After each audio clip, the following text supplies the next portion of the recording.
Hello दोस्तों, आज हम बहुत ही इम्पोर्टेंट टॉपिक सीखने वाले हैं जिसका नाम है कोऑर्डिनेट ज्योमेट्री। इसमें दोस्तों क्वेश्चन को लगाने से पहले हम इसके फार्मूले को सीखेंगे कि हम फार्मूले को किस तरीके से यूज करना है फार्मूले को। ठीक उसके लिए दोस्तों उसके कुछ पॉइंट्स याद करने होते हैं, कुछ पॉइंट को सीखना होता है। जैसे इसका कार्तिकीय तल दे देता है, वो कार्तिकीय तल में पूछता है कि एक्स अक्ष का कोण भुज कौन सा है, कोटि कौन सा है, मूल बिंदु क्या है, मूल बिंदु का निर्देशांक क्या है। इन सारे टॉपिक्स पे हम चर्चा करने वाले हैं, बहुत ही बेसिक तरीके से सीखेंगे। ठीक, तो कार्तिकीय तल मतलब कोऑर्डिनेट की शुरुआत हमारी कहाँ से होती है, कार्तिकीय तल से होती है। कार्तिकीय तल के लिए दोस्तों 4 कॉलम बन जाते हैं। ठीक, 4 कॉलम बन जाते हैं। जो यक्ष और इसमें वायु 2 अक्ष होते हैं। तो यक्ष अक्ष का हो जाएगा दोस्तों, यक्ष अक्ष हमारा ये हो जाएगा और वाई अक्ष ये हो जाएगा। क्या, यक्ष अक्ष ये हो जाएगा और वाई अक्ष ये हो जाएगा। अब इसमें आती है प्लस और माइनस की बात करने की। ठीक है, प्लस और माइनस, हम प्लस और माइनस कहाँ लेंगे दोस्तों, हम राइट साइड लेंगे, यहाँ पर प्लस लेंगे और ऊपर भी प्लस लेंगे। ठीक, कहाँ हम राइट साइड प्लस लेंगे और ऊपर प्लस लेंगे। तो ये जो ऊपर वाला प्लस हो गया तो नीचे वाला क्या हो जाएगा, माइनस का हो जाएगा, और लेफ्ट साइड का क्या हो जाएगा, माइनस का यक्ष हो जाएगा। ठीक, यहाँ तक समझ में आया।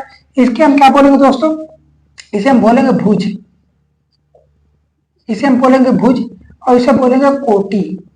ठीक, ये कोटि भुज, भुज को आप कैसे समझिए, हमारी जो भुजा है ये, हम भुजा को ज्यादातर कहाँ पे इंडिकेट करते हैं, भुजा को हम ज्यादातर यहाँ ले नहीं जाते, अपनी भुजाओं को हम कहाँ पे ले जाते हैं, ज्यादातर तो हम यहीं तक करते हैं काम वगैरह, कुछ काम करना हो यहाँ, अगर हमें चलना वगैरह होता है तो हम यहाँ तक ऐसे ही चलते हैं ना, यहाँ तक यहीं तक तो चलते हैं, ऐसे करके ज्यादातर हमारा अच्छे यहीं तक आता है। ठीक, तो हम भुज को यहाँ पे समझ लेते हैं, जो हमारा हॉरिजॉन्टल प्लेन होगा उसे हम भुज मान लेंगे। कोटि, कोटि को आप कैसे समझेंगे दोस्तों, कोठी से। कहाँ समझेंगे, कोठी। और कोठी हमारी कैसे होती है, लंबी लंबी ऊंची ऊंची होती है। कैसी होती है, लंबी लंबी और ऊंची ऊंची होती है, जिसे हम क्या बोलेंगे, कोटि बोल देंगे। ये समझेंगे दोस्तों, मैंने दिया कोठी और भुज समझने के लिए। ठीक, ये हो गया। अब इसमें बात करें दोस्तों, इसमें यक्ष अक्ष और वाई अक्ष हो गए। अब इसके बाद करें दोस्तों निर्देशांक, इसे हम क्या बोलेंगे दोस्तों, मूल बिंदु। मूल बिंदु, यहाँ पे क्या है, एक्स अक्ष की भी शुरुआत हो रही है और वाई अक्ष की भी शुरुआत होती है। और आपको पता है कि हम जहां मतलब हम किसी भी चीज की शुरुआत करते हैं तो हम कहाँ से करते हैं, 0 0 से करते हैं। हम किसी भी चीज, जैसे मान लीजिए पहले ही शुरुआत किए हैं तो हमारे शुरुआती में जो सब्सक्राइबर थे वो 0 0 है। अभी तो ये जो मूल बिंदु है यहाँ से, तो इसका भी मान लीजिए 0 0। किसी भी चीज की शुरुआत करना हो तो हम हमेशा 0 0 से ही करेंगे। तो ये भी तो मूल बिंदु है। मूल मतलब क्या है, जड़, और जड़ हमेशा दोस्तों शून्य से ही शुरुआत होती है। ठीक है, ये हो गया, ये भुज और कोटि। अब बात करें चलने की, जैसे हमें चलना हो तो हम पहले क्या लिखेंगे, जैसे हमें कोष्टक में दे दे ए और बी। ए क्या है और बी क्या है, क्या है, ए क्या है और बी क्या है। ए हमारा क्या बन जाएगा दोस्तों, भुज बनेगा। ए क्या बनेगा, भुज बनेगा, और कोटि ये बनेगा। ठीक, कोटि ये बनेगा, क्योंकि दोस्तों समझिए, आपको कोई भी बिल्डिंग वगैरह कोई भी हमें आधार बनाना होता है, आधार को हम कहाँ बनाएंगे, हमेशा हॉरिजॉन्टल पे बनाएंगे, उसी पे हमारी कोठी खड़ी होगी, उसी पे तो हमारी कोठी खड़ी होगी। तो पहले तो हमारा भुज ही आएगा, फिर उसके बाद कोठी खड़ी हो जाएगी। ठीक, तो हम मान लेते कोई भी बिंदु ले लें, जैसे हम ले 3 और 5, क्या है, 3 और 5 लिए, 3 और 5 मतलब 3 बार यहाँ पे चलना, 3 कदम, 1 कदम 2 कदम और 3 कदम, ये हो गया। और क्या है, 5, ये किसमें है, दोनों चीजें प्लस में है, तो प्लस वाले चल जाएगी, 1 2 3 4 और 5, ये 5 हो गया। तुम इसको कहाँ से ऐसे, इसको ऐसे चला दीजिए और इसको यहाँ पे चला दीजिए। ये जो बिंदु है दोस्तों 3 और 5, ये बिंदु हमारा यहाँ पे बनेगा, कहाँ पे, 3 और 5 यहाँ पे बनेगा। और कोई बिंदु देते, जैसे हम 3 और 7, माइनस का 3 और माइनस का 2 ले लिए, माइनस का 3 और प्लस का 2 ले लिए, क्या है, माइनस का 3 और प्लस का 2। तो यहाँ पे चलिए माइनस है, तो माइनस वाले एक्स अच्छी है, जिसे हम भुज ही बोल रहे हैं ना, तो इधर चलिए 1 2 और 3, और 2 क्या है, पॉजिटिव में है, तो यहाँ पे ऐसे करके जाएगा, यहाँ पे ऐसे करके यहाँ पे आएगा ये। और ये जो बिंदु है हमारा कितना, माइनस का 3 और 2 यहाँ पे है, क्या है, माइनस का 3 और 2 यहाँ पे है। अगर इसी पे कोई और बिंदु ले लें, जैसे 5 और माइनस का 2 ले लें, ठीक, छोटा छोटा बिंदु ले ताकि आपको समझ में आ जाए बस। ठीक, कितना है, 5, यहाँ पे चला 1 2 3 4 और 5, और 2 क्या है, माइनस में है, 2 हमारा माइनस में है, लेकिन ये अक्स हमारा क्या है, पॉजिटिव में है, 1 2 3 4 और 5, ये 5 हमने यहाँ पे चला दीजिए, और 2 क्या है माइनस में है, वाई हमारा माइनस नीचे जाएगा, तो हमारा जो बिंदु बनेगा यहाँ पे बनेगा। इसका क्या बन जाएगा दोस्तों 5 और माइनस का 2। ठीक, और कोई अभी इस कोष्टक में हम नहीं आए हैं, इस कोष्टक में हम नहीं आए हैं। इस कोष्टक में आने के लिए हमें क्या करना होगा, दोनों जो बिंदु है वो माइनस माइनस में लेने हैं। माइनस माइनस में क्या लेने हैं दोस्तों, माइनस का 3 और माइनस का 4, माइनस का 3 और माइनस का 4, तो माइनस वाला इसमें जाएगा, एक्स अक्ष 1 2 3 ये रहा, और वाई भी माइनस में 4 जाना है, 1 2 3 और 4। जो हमारा बिंदु प्राप्त होगा वो कुछ यहाँ पे बनेगा, कितना माइनस का 3 और माइनस का 4, ये हो गया। तो दोस्तों आपने जो कोऑर्डिनेट का पहला टॉपिक और इम्पोर्टेंट है, जिसे हम बोलते हैं कार्तिकीय तल, कार्तिकीय तल, ये आपको समझ में आ गया, बहुत अच्छा। अगर आपको समझ में आया तो बहुत ही अच्छी बात है। ठीक है, अब बात करें इसके आगे की। अब इसके आगे क्या आता है, इसके आगे आता है दोस्तों हमारा प्रतिबिंब का बनना। क्या है, प्रतिबिंब का बनना, तो जिसमें दोस्तों भुज कोट और कार्तिकीय तल की अहम भूमिका होती है। ठीक, तो उसको हम समझेंगे प्रतिबिंब का बनना। ठीक, इसको हम ऐसे मिटा दे रहे हैं, अभी फिर से बनेगा, कोई दिक्कत तो है नहीं, क्योंकि बनाना दोस्तों अभी इसी में है, तो अब शुरुआत यहीं से करेंगे, तो कोई दिक्कत तो है नहीं हमें। ठीक है, ये रहा मूल बिंदु। जैसे हमें क्या, अब दूसरा टॉपिक क्या डालने, प्रतिबिंब का बनना, प्रतिबिंब का बनना, प्रतिबिंब का बननम। जैसे दे दे कोई हमें बिंदु दे दे, ठीक, क्या दे दे 3 माइनस का 3 और 5, माइनस का 3 और 5 कहाँ पे बनेगा, पहले आप ये जो दिया है दोस्तों, इसको आप जो इसमें आपको सीख रहे हैं ना, कोई दिक्कत सीखिए, पहले सीखना, हमारा कॉन्सेप्ट क्लियर होना बहुत जरूरी है। ठीक, कितना माइनस का 3 1 2 3 ये रहा, और 5 क्या है ऊपर जा रहा है, ऊपर जा रहा है 1 2 3 4 5, जो हमारा बिंदु बन रहा है दोस्तों यहाँ पे बन रहा है, कितना है माइनस का 3 और 5। ठीक है, अब कह रहा हमारा इसका यक्ष अक्ष पर जो प्रतिबिंब का यक्ष अक्ष पर प्रतिबिंब लिख दे रहा हूं, यक्ष अक्ष पर प्रतिबिंब, इसका क्या करना है, यक्ष अक्ष पे प्रतिबिंब ज्ञात करना है, यक्ष अक्ष पे ज्ञात करना है ना, तो हमारा यक्ष अक्ष ये है। जब इसको हमें प्रतिबिंब ज्ञात करना है तो हम क्या करते हैं, प्रतिबिंब है, जैसे हम जल प्रतिबिंब कोई भी प्रतिबिंब ज्ञात करना होता है तो क्या करते हैं, उसी को अपोजिट का नीचे खसका देते हैं। क्या ये चीज ऐसा है, तो हम इसको क्या करना है, ऐसे नीचे पलट दीजिए, क्या है अभी हम देखिए दोस्तों, मैं बता रहा हूँ। ठीक, हमारा ये सपोज मान लीजिए ये हमारी जो ये लाइन यह है यक्ष अक्ष है, और ये जो ये लंबा लंबा है ये वाई अक्ष है। ठीक, हमारा जो बिंदु है दोस्तों यहाँ पे है, यहाँ पे है, दिख रहा है ना आपको, ये जो बिंदु है यहाँ पे है इस वाले पृष्ठ में। तो हम क्या करें दोस्तों, इस वाले पृष्ठ को हमें ऐसे करना है, ऐसे पलटना है। जब हम ऐसे पलटेंगे ये चीज उतर के कहाँ आ जाएगी, इस साइड आएगी ना, यहाँ पे आएगी, मतलब ये चीज ऐसे उतर के यहाँ पे आ जाएगी। तो यक्ष अक्ष पे लेना, तो यक्ष अक्ष पे हमारा कहाँ पे आएगा, ऐसा आएगा। और प्रतिबिंब आपको पता है दोस्तों, जो प्रतिबिंब बनता है वो सेम उतनी ही दूरी पे बनता है, उतने ही इक्वल साइज का बनता है। तो ये चीज ऐसे पलट के नीचे आ जाएगी, यक्ष अक्ष पे बोला है तो यक्ष अक्ष यक्ष अक्ष क्या पलटाना है, तो यहाँ पे 5 देखिए 1 2 3 4 5, ये रहा 5 ये रहा और 3 ये रहा, कितना बना दोस्तों माइनस का 3, और ये जो 5 है बोला है किसमें, वाई ऊपर था प्लस में था, लेकिन जब पलटा है तो क्या आ गया, नीचे में आ गया ना, नीचे में आ गया। अब यक्ष अक्ष इसका प्रतिबिंब यक्ष अक्ष पर क्या बन जाएगा दोस्तों, माइनस का 3 और माइनस का 5। ये समझ में आया। अब मैं इसका ट्रिक बता दे रहा हूँ दोस्तों, ट्रिक ये सिर्फ समझाने के लिए था। अगर जब ट्रिक की बात करें, अगर एग्जाम में आता है आपके, तो आपको बोले यक्ष अक्ष पर प्रतिबिंब क्या करना है, तो यक्ष अक्ष वाला वैसे छोड़ दीजिए।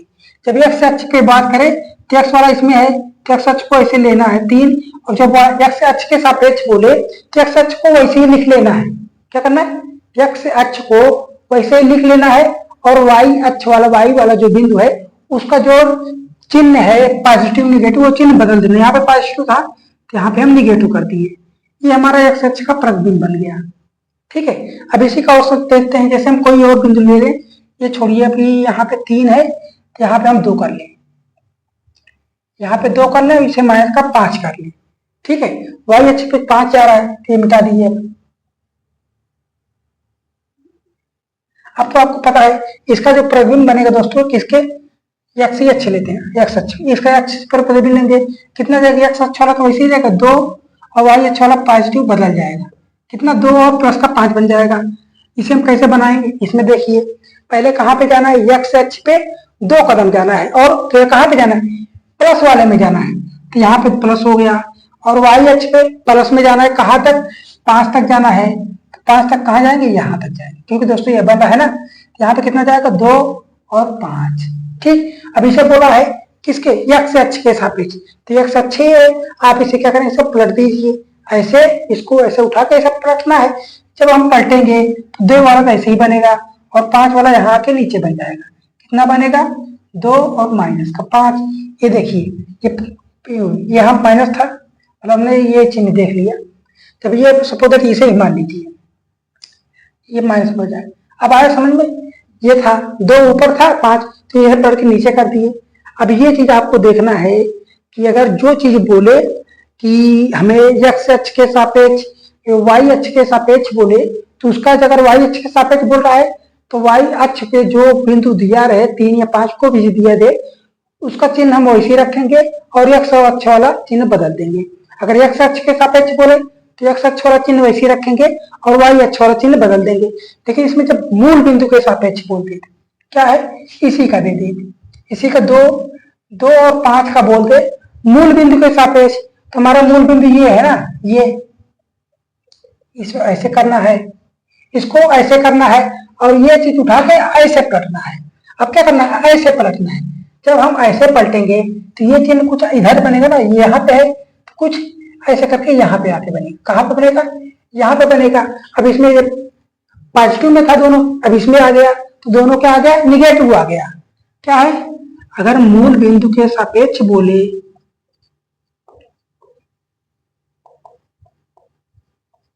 मूल बिंदु के सापेक्ष प्रतिबिंब का बल बोले तो क्या करना है, दोनों को चिन्ह क्या कर देना, बदल देना है, माइनस का 2 और माइनस का 5। ये चीजें समझ में आ गई। अगर आपको ये चीजें समझ में आई है तो बहुत अच्छी बात है। छोटा सा कॉन्सेप्ट था, मैंने इस कार्तिक कल के माध्यम से आपको समझा दिया। बाकी ट्रिक भी हमने बताया, एक्स अक्ष के सापेक्ष बोले तो वाई अक्ष वाला चिन्ह बदल दीजिए, अगर वाई अक्ष के सापेक्ष बोले तो एक्स अक्ष वाला चिन्ह बदल दीजिए, अगर मूल बिंदु के सापेक्ष बोले तो दोनों चिन्हों को क्या करना है, बदल देना है, दोनों चिन्हों को बदल देना है। ठीक है, यहाँ तक क्लियर हुआ आपका। अब बात करें दोस्तों, मतलब एक रेखा दे दे और उसके 2 बिंदु दे, दोनों छोड़ के बिंदु दे दे और उनके उन रेखाओं के बीच की दूरी की बात करें। ठीक है,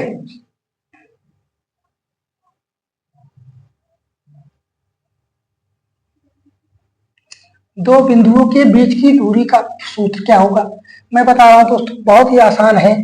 आपको एग्जाम मेरा बुक में मिलेगा, वो तो आपको रटना पड़ेगा, मतलब रटना ही है, मतलब मैं बता रहा हूं। दो बिंदु के बीच की दूरी, इसे हम क्या डिनोट करें, डी से डिनोट करें, डिस्टेंस मतलब डी। ठीक है, हमारे 2 बिंदु हैं, मतलब ऐसा एक बिंदु यहाँ पे, एक बिंदु यहाँ पे, ए और बी। इसका निर्देशांक क्या है दोस्तों, हम मान लेते हैं, जैसे इसे हम क्या x और y लिए, क्या बोलेंगे x1 y1, इसे हम क्या बोलेंगे x2 और y2, यही तो बोलेंगे x1 x2 y1 y2। आपको पता है एक बिंदु हमेशा, एक बिंदु में x और y भुज और कोटि दोनों होते हैं, तो यहाँ पे हमने भुज लिया, ये कोटि, ये भुज, ये कोटि। ठीक, अब बिंदु जो डिस्टेंस है d बराबर हम क्या लिखेंगे, अंडर रूट में लेना है। क्या लेना है दोस्तों, अंडर रूट में लेना है।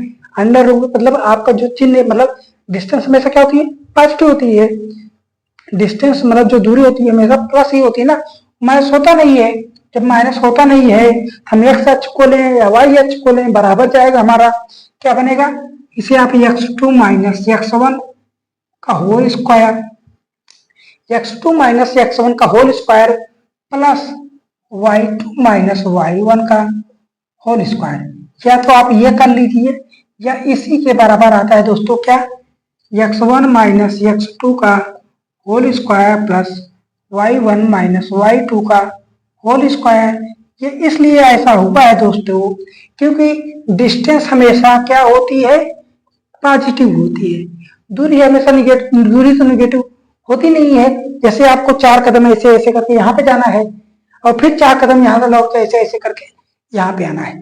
तो आपने कितना चला, आपने कितनी दूरी तय की, तो 4 इधर चले, 4 इधर, 4 4 8 और 8 4 12, मतलब 4 4 मतलब 4 तो हम यहाँ से गए, एक बार 4 हुआ, फिर हम 4 यहाँ से यहाँ आए, कितना हुआ, 4 हुआ, फिर इस बिंदु से हमने 4 यहाँ चला, कितनी दूरी हमने कितने डिस्टेंस तय की, 4 कदम 4 कदम 4 कदम, टोटल कितने डिस्टेंस कदम की हमने, टोटल 12 कदम की दूरी तय की। तो दूरी अगर ये नेगेटिव में होता, दूरी अगर सपोज दैट मान नेगेटिव में होता, तो ये चीजें क्या हुई, ये प्लस में गई, मतलब ये प्लस गया, हमने रिटर्न आया, ये माइनस हो गया, मतलब ये कट गया, टोटल हमने कितनी दूरी तय की, 4 कदम। लेकिन ये तो दूरी हमने तय नहीं की, क्योंकि हमने टोटल दूरी कितनी तय की है, 12 कदम। ठीक, इसलिए दोस्तों दूरी हमेशा पॉजिटिव आती है। जब पॉजिटिव आ रही है तो आप चाहे ये सूत्र लगाइए, चाहे ये फार्मूला लगाइए, दोनों आपका बिल्कुल सही है। ठीक है, ये रहा। अगर इसी में दोस्तों जैसे ये कि ये दे दे, ऐसे दे दे, और ये किसी एंगल पे दे दे, क्या है, किसी एंगल पे दे दे, थीटा एंगल पे, और यहाँ पे एक बिंदु देते, क्या, यही बिंदु मान लेते हैं x1 y1, और क्या है ये b, ये रहा a, ये रहा b, इसे क्या बोलेंगे, x2 और y2।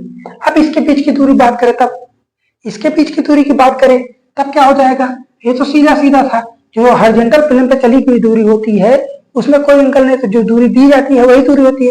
लेकिन जो ऐसे प्लेन पे मतलब वर्टिकल या किसी एंगल पे झुकी है, उसकी वास्तविक दूरी तो हम कैसे, इसे परछाई बना के लेंगे तो ये दूरी लेंगे, लेकिन ये दूरी तो क्या है, कम हो जाएगी, दूरी तो हमें ये लेना है, तो हम क्या करेंगे, किसी एंगल पे हमें एंगल वाला फार्मूला लगाना है। तो एंगल वाला फार्मूला क्या है दोस्तों, इसके लिए डी पॉजिटिव हमेशा लेना है दोस्तों, ये फार्मूला इसके लिए है। क्या हो जाएगा, आप ये चीजें ये पे लगाइए, चाहे ये पे लगाइए, चाहे ये, दोनों बराबर है, x1 माइनस x2 का whole square plus y1 minus y2 का होल स्क्वायर प्लस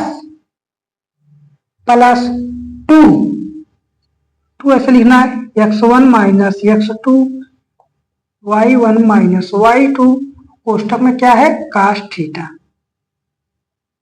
आपको क्या करना है दोस्तों, काश थीटा लिख देना है।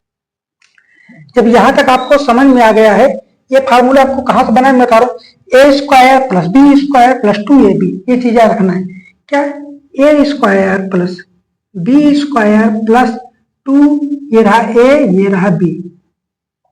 ठीक, और एंगल पे ले रहे हैं, तो एंगल के लिए हम दोस्तों क्या लगाएंगे, हमेशा कॉस थीटा। एंगल के लिए हम क्या लगाएंगे, कॉस थीटा। ये चीजें इसमें आपको याद कर लेना है, बाकी कोई इसमें दिक्कत तो है नहीं, क्योंकि दोस्तों फार्मूला हमेशा इजी ही है, इजी होता नहीं मतलब तक फार्मूला याद करना बड़ा मुश्किल होता है, क्या माथा पर काम हो जाता है, याद नहीं होता। तो इसको याद बना मतलब याद रखने के लिए दोस्तों क्या करना होता है, कुछ तिकड़म भिड़ानी होती, कुछ तिकड़म भिड़ानी होती, जिससे हमारा याद रिविजन बनता रहे। इसलिए इसकी तिकड़म को याद करने के लिए आपको करना है, A square plus B square plus 2ab, और एंगल पे है कॉस थीटा हमेशा जोड़ दीजिए। अगर एंगल पे दूरी की बात करें तो कॉस थीटा उसमें चिपका दीजिएगा, बस ये आपकी डिस्टेंस निकल के आ जाएगी। इसके बाद आता है दोस्तों क्या, डिवाइड एंड रूल, क्या है, मतलब विभाजता वाला फार्मूला, सेक्शन फार्मूला जिसे बोलते हैं। ठीक है, सेक्शन फार्मूला के लिए वो बनाते हैं दोस्तों, ये हो गया, एक चीज क्लियर हो गई, कंठस्थ हो क्या, x2 माइनस x1 का whole square plus y2 minus y1 का होल स्क्वायर। आप ये फार्मूला लगाइए, चाहे ये वाला लगा दीजिए, x1 माइनस x2 का whole square plus y1 minus y2 का होल स्क्वायर। ये रहा जो हॉरिजॉन्टल प्लेन पे सीधी दूरी तय गई हो उसके लिए है। अगर किसी एंगल पे दी गई दूरी की बात करें, क्या हो जाएगा, x1 माइनस x2 का whole square plus y1 minus y2 का होल स्क्वायर प्लस 2x1, ये 2 है कोष्टक में x1 माइनस x2, फिर अगले कोष्टक में y1 माइनस y2 कोष्टक में क्या, cos थीटा। ये चीजें मैंने आपको इसलिए बताई ताकि आपको याद रहे, A square plus B square plus 2ab cos theta आपको चिपका देना है।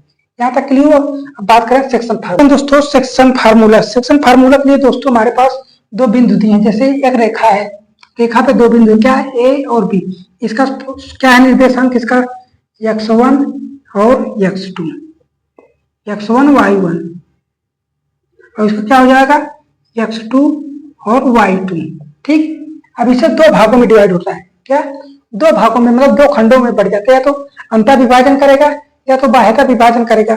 ठीक, जैसे कोई रेखा है, जैसा पद्धति मान लीजिए कोई रेखा है, ठीक, हमें इसको क्या करना है, दो भागों में बांटना है, हमें दो भागों में बांटना है। ठीक, या तो इसको हमें मतलब इसमें हमें जंप करना है, तो आप जंप कहाँ पे करेंगे, या तो इसके बीच में करेंगे या तो इसके बाहर करेंगे। और कोई तरीका है कि इस रेखा मतलब हम जंप कर सके, ऐसा कुछ नहीं है ना। हम इसके अंदर कर रहे हैं मतलब, या इसके अंदर कहीं भी कर सकते हैं या तो इसके बाहर करेंगे, लेकिन इसके इस साइड नहीं कर सकते हैं ना, क्योंकि हम यहीं पे तो खड़े हैं, क्योंकि हम यहीं पर तो खड़े हैं। और कोई तरीका है मतलब इसको डाकने का, इसको अंदर जाने का कोई है नहीं है ना। तो इसके लिए दोस्तों हमने यहाँ जंप लगा दिया, दूसरा बाहर जंप लगा दिया। अब दोनों के लिए दोस्तों अलग अलग फार्मूला बनते हैं, एक इंटरनल विभाजन, इंटरनल सेक्शन, एक एक्सटर्नल सेक्शन, जिसे हम बोलते हैं अंतर विभाजन और बाह्यता विभाजन। ठीक है, अब इसे लिए दोस्तों जो फार्मूला है उसको समझते हैं। ठीक, आप मान लीजिए जो ये बिंदु है, ये इसे हम क्या मानते हैं, M1। ये क्या है, M1, और ये क्या है, M2।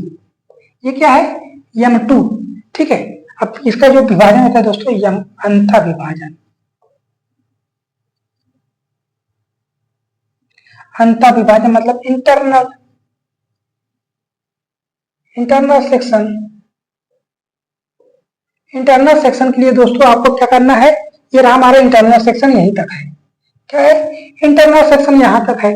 जब इंटरनल सेक्शन क्या है, हमारे इस जो रेखा दी गई है उसके बीच में है। जब उस रेखा के बीच में है तो हम पॉजिटिव ही रहेंगे ना। मतलब जो कहे, जिसे घर वाली को होती है मर्यादा, क्या होती है, मर्यादा।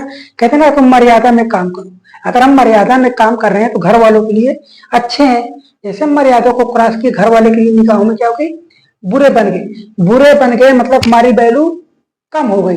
तो वैल्यू हमारी कम कब होगी, जब हम मर्यादा के बाहर जाएंगे। तो हमारी मर्यादा तो ये है, हमने मतलब हमारी मर्यादा सिर्फ यहाँ से लेकर यहाँ तक है, लेकिन ये क्या हमारी मर्यादा के बाहर है।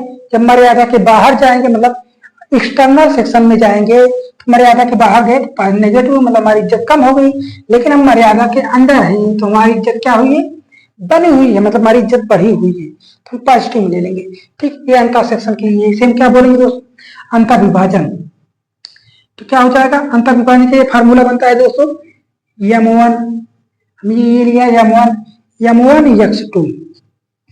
हम M1 के साथ X2 लेंगे, M के साथ X2 लेंगे, M1 X2 plus M2 X1 बटे M1 plus M2। M1 plus M2 ये रहा, और उसका दूसरा क्या बन जाएगा दोस्तों, M1 Y2 plus M2 Y1 बटे M1 प्लस M2। ये रहा दोस्तों अंतर विभाजन का सूत्र। ये कहाँ से आया, आपको याद रखना है क्या, अगर हम इंटरनल वाला ले रहे हैं मतलब मर्यादा के अंदर हैं तो हम पॉजिटिव लेंगे, लेकिन हम जैसे ही मर्यादा के बाहर जाएंगे तो हमारी वैल्यू कम हो गई, हम माइनस में चले गए।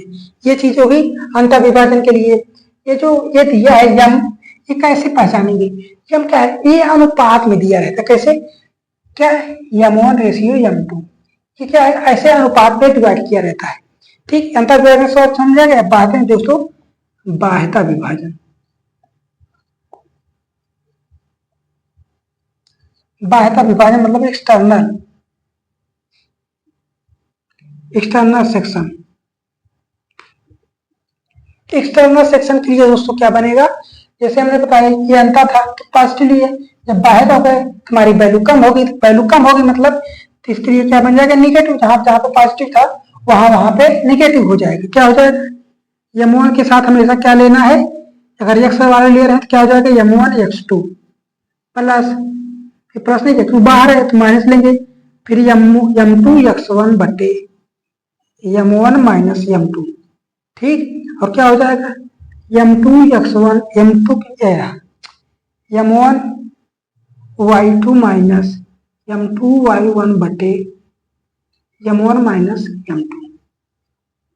ठीक, ये चीजें समझ में आई आपको, एक्सटर्नल और इंटरनल वाली कॉन्सेप्ट समझ में आया आपको। अब क्या आता है, अब इसके बाद आता है दोस्तों किसी भी चीज जैसे दे दे त्रिभुज के बारे में।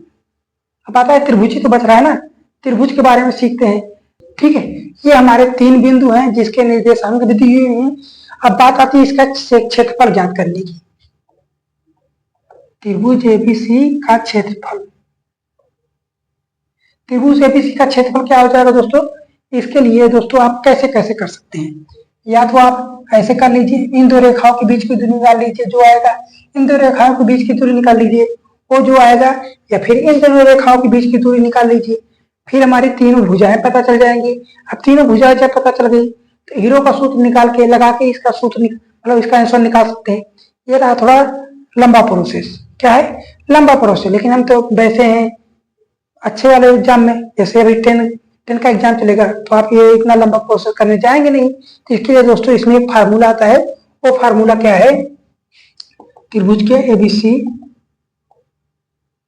त्रिभुज एबीसी का क्षेत्रफल क्या होता है? 1/2। 1/2 के बाद हम शुरुआत कहां से करेंगे? शुरुआत दोस्तों हमेशा आपको x1 से करनी है। कहां से करनी है? x1 लिए। जब हमने ये देखिए, आपको याद बता रहा हूं कैसे याद करना है। जब आप x1 ले लिए हैं तो कहां से शुरुआत करें? अब कोई y वाला पद लेना है तो y वाले पद में y1 नहीं लेना है। क्या है? y1 नहीं लेना है। जब हमें y1 नहीं लेना है तो हम कहां शुरुआत करें? y2 से करो ना, y2 माइनस y3, 1 2 3। ये चीज आपको जो सीक्वेंस चलेगा वो हमेशा बना के ही रखना है। अगर हम वहां से शुरुआत करें 2 3 चलना है। अब बात करिए x1 हो गया, अब क्या आएगा दोस्तों? x2 आएगा ना, x2। अब 2 आ गया, 2 के बाद क्या आएगा? 3 आएगा, 2 के बाद 3 आएगा, y3। 3 के बाद क्या आएगा? हमारे पास 3 ही बिंदु ना, 1 2 3, 1 2 3। हम कहां चले? 1 2 3। हम यहाँ पे आ गए थे, कहाँ पे आए थे? 3 तक आए थे, 2 तक आए थे ना। अब 2 के बाद 3 आएगा, फिर 4 आएगा, 4 तो आएगा, 3 ही कोई लाइन है, ऐसे चलेगा। फिर इसके बाद फिर यहाँ से आ जाएगा, फिर ऐसे, फिर ऐसे। इसी में राउंड है, राउंड राउंड होगा, घूम करेंगे। तब 3 हो गया, 3 के बाद क्या आएगा? 3 के बाद आ जाएगा 1, फिर 3 के बाद फिर 1 आएगा, y1। अब इसके बाद x2 के बाद क्या आएगा? x3। x3 आया। अब x3 में कहां तक गए थे? 3 के बाद क्या आएगा? 3 के बाद 1, y1। y1 के बाद क्या आएगा? y2। ये रहा त्रिभुज का क्षेत्रफल निकालने का ये फार्मूला। क्षेत्रफल निकालने का ये फार्मूला। इसके लिए दोस्तों अगर आप क्वेश्चन को समझना है, क्वेश्चन के लिए दोस्तों बहुत ही अच्छी ट्रिक होती है। क्वेश्चन के लिए बहुत ही अच्छी ट्रिक होती है। भी क्वेश्चन में बता नहीं सकता कि दोस्तों अभी फार्मूला वाला सेक्शन चल रहा है तो हम आज फार्मूला ही सीखेंगे। ठीक, ये चीजें आपको कंठस्थ कर लेनी, मतलब याद करना। कहाँ शुरुआत करेंगे? 1 2 3। ये चीज आपको सीक्वेंस जो है बना के चलना है। 1 2 3, 3 पे गए, 3 के बाद 1 2, 3 के बाद क्या है? 1 2, 3 के बाद क्या है? 1 2, 2 के बाद क्या है? 2 के बाद 3 1, 2 के बाद 3 1। ये चीजें कंठस्थ हो गई। अब बात करें दोस्तों, अगर यही तीनों बिंदु समरेख हो, क्योंकि अगर त्रिभुज जो है हमारा समरेख हो तो उसके लिए दोस्तों समरेख के लिए मतलब कोई भी जो वो तीनों बिंदु जो है एक ही बिंदु से होके जाए, समरेख मतलब बराबर हो। तो उसके लिए समरेख होने के लिए दोस्तों जैसे 3 रेखाएं ए बी सी, अगर तीनों समरेख है, ऐसे करके जा रही है, ऐसे करके जा रही है, ये ऐसे मतलब ऐसे करके जा रही है। जब तीनों एक ही रेखाएं पर जा रही है तो उसका क्या हो जाएगा? ये ऐसा है, त्रिभुज का क्षेत्रफल तो बनेगा, त्रिभुज तो बनेगा ही नहीं। जब त्रिभुज बनेगा नहीं तो उसका क्या हो जाएगा? जो क्षेत्रफल होगा वो 0 होगा ना, तो 0 लगा दीजिए। त्रिभुज समरेख के लिए क्या होगा? त्रिभुज का क्षेत्रफल क्या होगा? 0 होगा। 0 होगा तो दोस्तों ये चीज हमें लिखना होगा, क्योंकि क्षेत्र संरेख निकाल रहे हैं तो ये चीजें हमें लिखना होगा। लिख लेते हैं इक्वेशन में 1/2। शुरुआत कहां से करनी है? x1 से करनी है। हमने x1 लिख लिया तो y2 y3। अब x2 की बात आई प्लस में, x2 के बाद क्या आएगा? 3 y3 माइनस y1। अब 2 के बाद क्या आएगा? 3x3। 3 के बाद क्या आएगा? y1 minus y2। ये हो गया। ठीक, अभी कोई भी चीज ये प्लस में है, मतलब क्रॉस से मल्टीपल होता है। कोई चीज 0 में कोई संख्या 0 गुणा करेगा तो क्या हो जाएगा? 0 हो जाएगा। ये हो गया 0 बराबर क्या हो जाएगा? आप ऐसे लिख लीजिए ना, x1 y2 minus y3 plus x2 के बाद क्या आएगा? y3 minus y1 plus x3 के बाद क्या आएगा? y1 minus y2। ठीक, ये रहा। संरेख होने पे क्या हो जाएगा? त्रिभुज का क्षेत्रफल 0 हो जाएगा। अब इसमें आता है दोस्तों, जैसे कोई एक बिंदु दे दे हमें, क्या इसका x y3 की वैल्यू क्या करनी है। ठीक, जैसे सपोज यहाँ पे 2 3 दे दे, 4 5 दे दे, और यहाँ पे का माइनस का 3 माइनस का 3 यहाँ पे P दे दे और बोले कि हमें P की वैल्यू ज्ञात करनी है और ये तीनों बिंदु क्या है, समरेख हैं। जब समरेख है तब P की वैल्यू आसानी से ज्ञात कर लेंगे ना। P की वैल्यू तो ज्ञात हो जाएगी आसानी से। ठीक, यह है त्रिभुज का क्षेत्रफल ज्ञात करने का तरीका। ठीक है, अब क्या आता है, जैसे त्रिभुज के क्षेत्रफल में और भी कुछ चीजें हैं, वो चीजें बता दे रहा हूँ। यहाँ तक क्लियर हुआ? अब इसके दोस्तों इसके आगे की त्रिभुज के क्षेत्रफल की और आगे की बात करें। जैसे कोई रेखा देते हैं, कोई रेखा क्या है, ax plus by plus C equal to 0, या जो रेखा है वो x अक्ष और y अक्ष पे त्रिभुज बना रही है। कहाँ पे, x और y अक्ष पर त्रिभुज बना रही है, त्रिभुज बना रही है। तब त्रिभुज का क्षेत्रफल कैसे बनेगा, अब मैं बता रहा हूं दोस्तों। ये रहा हमारा भुज कोटि कार्तिकेय तल, ये कोई रेखा की बात कर, मान लीजिए सपोज ये रेखा है, ये रहा वाई अक्ष, ये त्रिभुज बना रही है। अब इसको रेखा का नाम क्या है, ax प्लस by प्लस सी।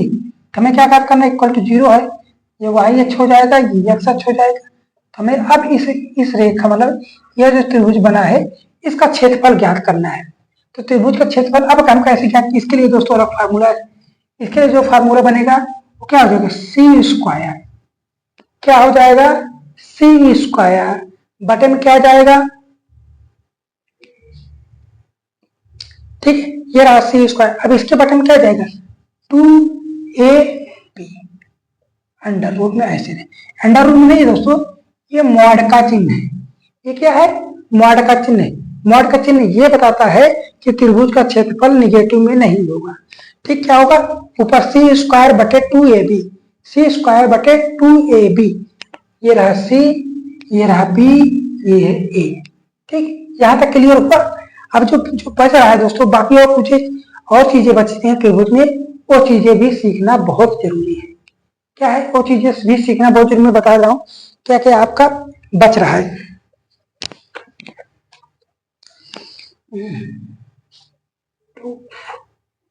नहीं दोस्तों, यहाँ पे क्या होगा, 2ac, ये रहा दोस्तों,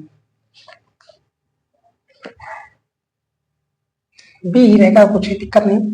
ठीक है, अगर C2ab, C2ab, C2ab, बस ये चीज याद रखना है। अब बात करें दोस्तों त्रिभुज में और भी चीजें छूट रही, जैसे मैं बताऊंगा भाई, ये हो गया क्लियर आपको। अब इसके बाद जैसे आता है त्रिभुज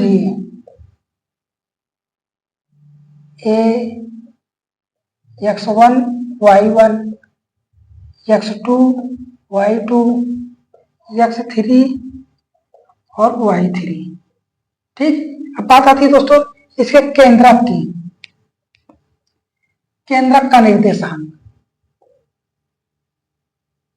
केंद्रक का निर्देशांक, केंद्रक का निर्देशांक दोस्तों क्या हो जाएगा, ये केंद्रक के लिए दोस्तों ओ डिनोट करते हैं। क्या, हमें इसका निर्देशांक ज्ञात करना है। जब हमें इसका निर्देशांक ज्ञात करना है तो क्या बनेगा, एक x बनेगा, एक y बनेगा। निर्देशांक तो हमेशा भुजों कोटि में चलता है ना, तो करना क्या करना है, पहले x1 y जोड़ी, x वाली value x plus y x1 plus x2 plus x3 बटे 3, क्या हो जाएगा, y1 plus y2 plus y3 बटे 3। ये रहा केंद्रक का निर्देशांक, ये रहा दोस्तों केंद्रक का निर्देशांक। ठीक, और जैसे दोस्तों और भी चीजें आती हैं, जैसे एक ये ले लेते हैं, अब यहां पे नाम देते हैं क्या, x1 x2, x1 y1 x2 y2 x3 और y3। अब हमें क्या करना है, ए बी और सी का निर्देशांक। अब क्या हमें ए बी और सी का निर्देशांक ज्ञात करना है। जैसे हमें ए का निर्देशांक ज्ञात करना है तो इसके लिए हम क्या करेंगे, ए का निर्देशांक, यह वाला क्या बनेगा, एक x बनेगा, एक y बनेगा, यही तो बनेगा ना, एक x एक y। ठीक, मैं आपको नहीं बता रहा हूं दोस्तों, जैसे ये पास पास में है, ये पास पास में है, पास पास वाला क्या करना है, जोड़ लेना है। क्या करना है दोस्तों, पास पास वाला जोड़ देना है और जो दूर है उसे घटा देना है। ठीक है, जो पास पास है उसे जोड़ लेना है और जो दूर है उसे घटा लेना है। तो पास पास हम इसके पास में क्या है, एक ये है एक ये है, क्या हो जाएगा x1 प्लस x3 और दूर में क्या है x2, ये दूर है, क्या हो जाएगा माइनस x2 का देना है, ये बन जाएगा। और इसके बाद क्या हो जाएगा, y की बात आती है x बाद y, तो क्या आ जाएगा y1 के बाद y3 माइनस y2 क्या है दूर है, ए का निर्देशांक बन गया। अब बात करें बी का निर्देशांक की, बी के निर्देशांक बी ये रहा हमारा बिंदु, बी के पास क्या है, ए वाला दूर पास में है और ये वाला दूर है, तो पास पास क्या है दोस्तों, पास पास क्या है, ये x3 और x2, क्या है x2 प्लस x3 और दूर में क्या है x1 है, एक ये बन गया। और क्या बनेगा y2 के बाद क्या y3 माइनस y1, ये हो गया। अब क्या बच रहा है दोस्तों, सी वाला बिंदु बच रहा है, क्या बच रहा है, सी वाला बिंदु बच रहा है, जिसके लिए भी एक्स वाई बनेगा। अब जो जो इसके पास में है, इसके पास क्या है 1 2 पास है लेकिन 3 वाला दूर है, क्या बनेगा x1 plus x2 minus x3, ये हो गया। के बाद क्या हो जाएगा y वाली बारी आई, तो y1 plus y2 minus y3। ठीक, ये चीजें क्लियर हो गई, ये चीजें क्लियर हो गई। ठीक, अब इसी में दोस्तों और भी कुछ चीजें आती है, इसमें और भी चीजें आती हैं, जैसे इसका अंतः केंद्र है, अंतः केंद्र, ठीक है, अंतः केंद्र, ये बात केंद्रक, केंद्रक क्या होता है दोस्तों, सीधे से जाता है, लेकिन जो अंतः केंद्र जाता है वो इसके बीच से जाता है, मतलब जो रेखा इसके बीच की, ये रेखा जो है इसके बीच की, ये रेखा जो है इसके बीच की। अब जरूरी है दोस्तों ये कहाँ पे गए, केंद्र में नहीं जाया, ये भी केंद्र में नहीं गया और ये भी तो केंद्र में नहीं गया। हमें अब क्या इस बिंदु का निर्देशांक ज्ञात करना, हम इस बिंदु का निर्देशांक कैसे ज्ञात करेंगे,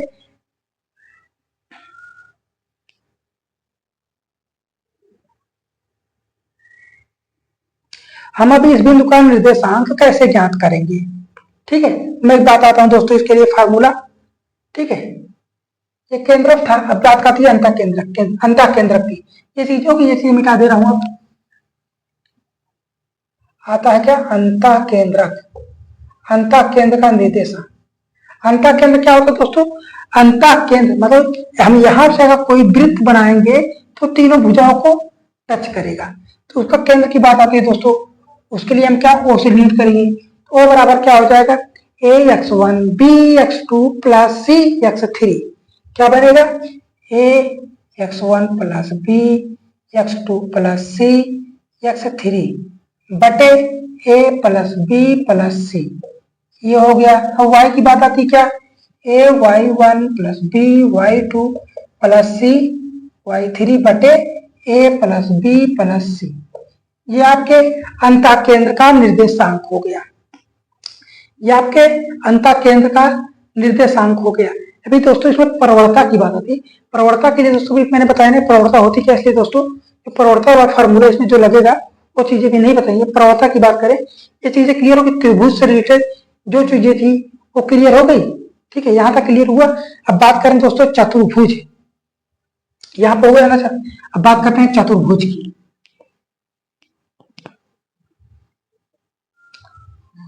मिटा दे रहा हूं ये,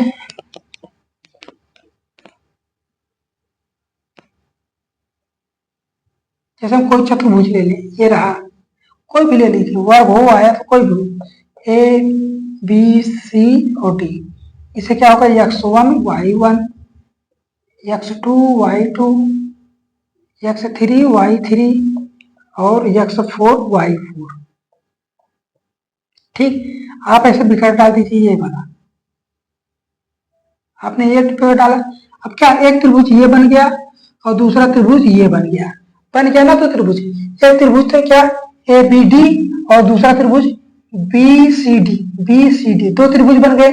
अब इसके लिए जो चतुर्भुज का क्षेत्रफल होता है, चतुर्भुज का क्षेत्रफल, अब चतुर्भुज के क्षेत्रफल के दोस्तों कोई फार्मूला तो होता नहीं, क्या है चतुर्भुज के क्षेत्रफल के लिए कोई फार्मूला होता नहीं, तो इसके लिए क्या होगा, दो त्रिभुज के क्षेत्रफलों का योग कर दें, क्या त्रिभुज ए बी और डी, ए बी डी प्लस त्रिभुज बी सी डी, अगर इन दोनों त्रिभुज के क्षेत्रफलों को आप जोड़ देते हैं तो आपके ये त्रिभुज का क्षेत्रफल पता चल जाएगा। ठीक है।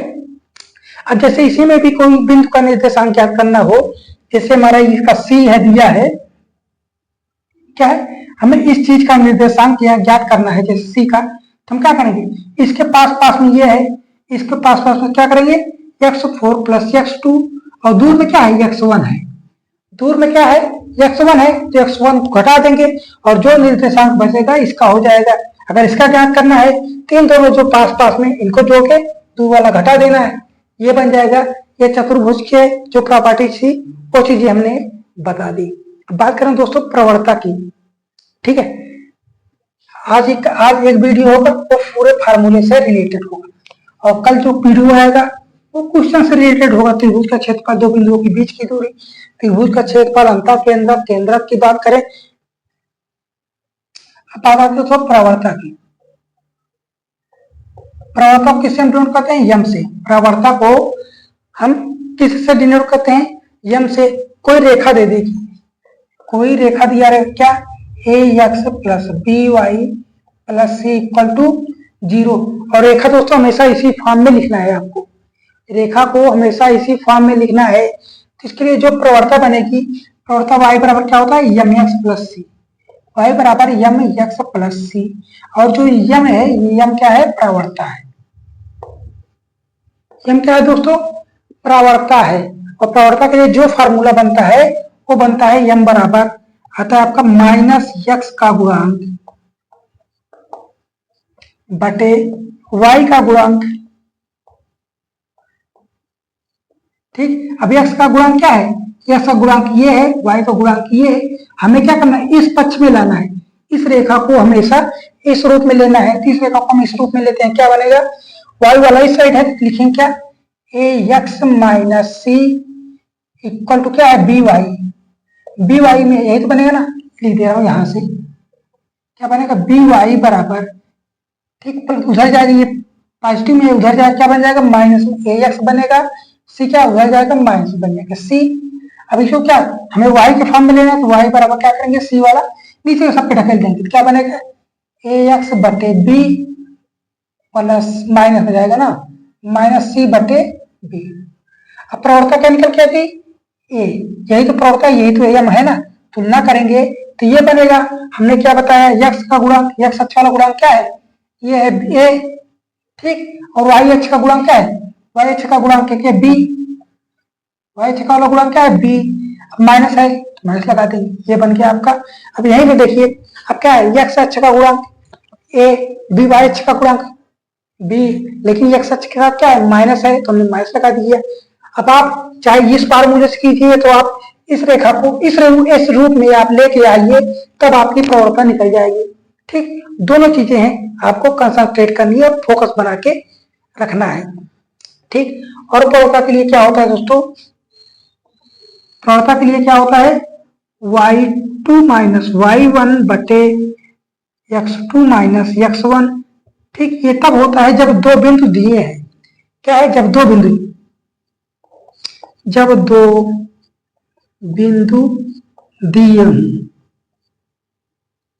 दिए हों तब प्रवणता ये बनेगी।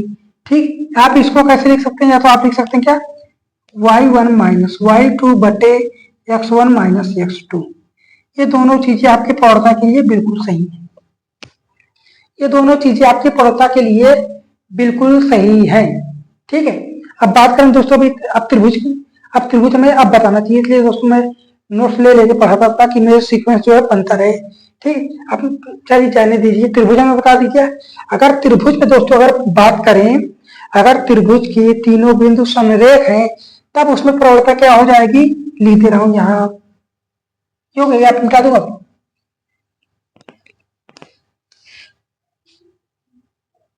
संरेख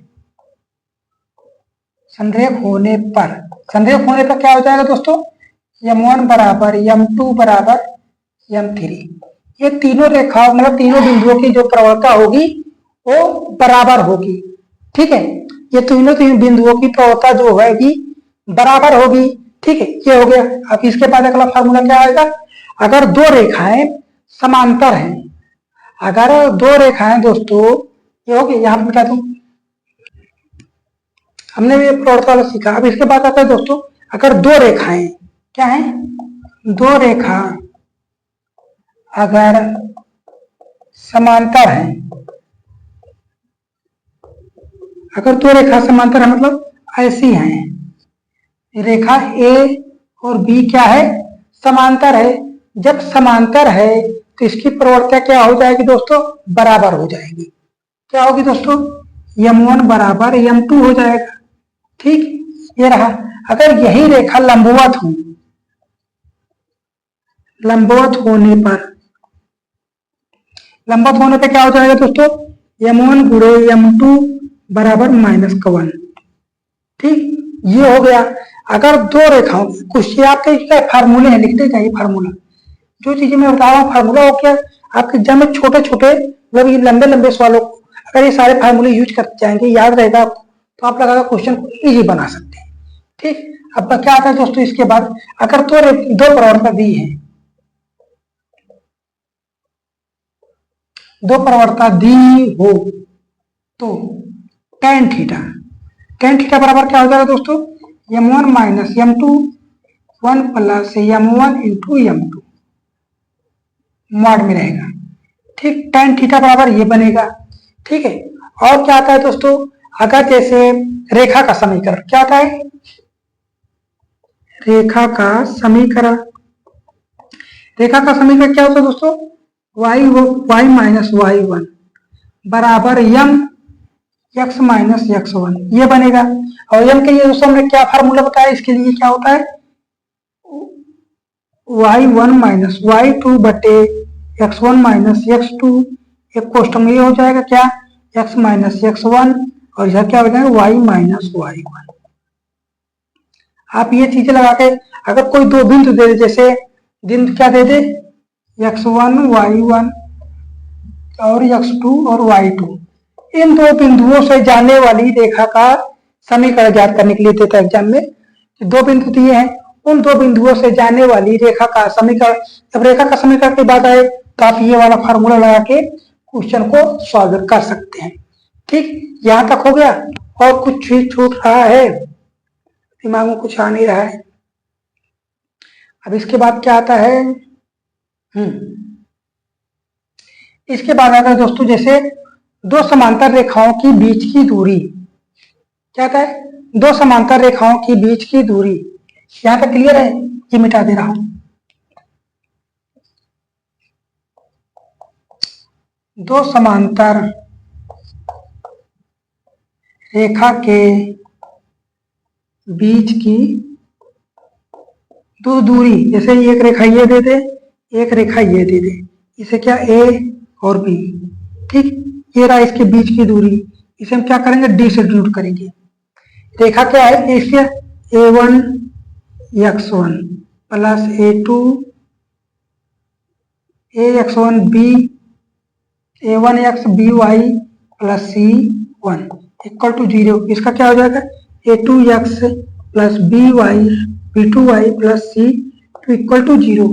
हमने यहाँ पे क्या सीखा, तो समीकरण में क्या था, समांतर के लिए उसका m1 इक्वल टू m2 था ना। तो इसमें क्या है, जब ये समांतर है तो इसके लिए क्या हो जाएगा, a1 बराबर a2 बराबर a, ये बराबर है b1 बराबर b2 बराबर b। ये चीज आपको क्या है, बराबर है। जब ये बराबर है तो जो इसके बीच की दूरी आएगी d बराबर क्या हो जाएगा। अब आप बताइए d बराबर क्या हो जाएगा, मैं आपको बता नहीं आया, मैं बता रहा हूं दोस्तों। क्या, जब दो रेखाओं के बराबर हो क्या हो जाएगा, c1 माइनस c2 बटे a square plus b square. क्या है यार, क्या होगा, अंडर रूट में ये है। ठीक, ये मॉड में रहेगा, क्योंकि दोस्तों त्रिभुज का क्षेत्रफल क्या होता है, मतलब जो डिस्टेंस होती है वो हमेशा पॉजिटिव में होती है। क्या होगा, c1 minus c2 under root में a square plus b square, under root में ये है। जैसे ये चीज देते रेखा और बिंदु के बीच की दूरी, इसके लिए दोस्तों फार्मूला क्या होता है, ax1 plus by1 plus c equal to ये होगा किसके, a square plus b square के अंडर रूट में। ठीक, ये कह रहे हैं मॉड में ही रहेगा, डिस्टेंस को हमेशा पॉजिटिव होती है। फार्मूला क्या है, ax1 plus by1 plus c बटे अंडर रूट में क्या आएगा, ए स्क्वायर प्लस बी स्क्वायर। अब इसके बाद आता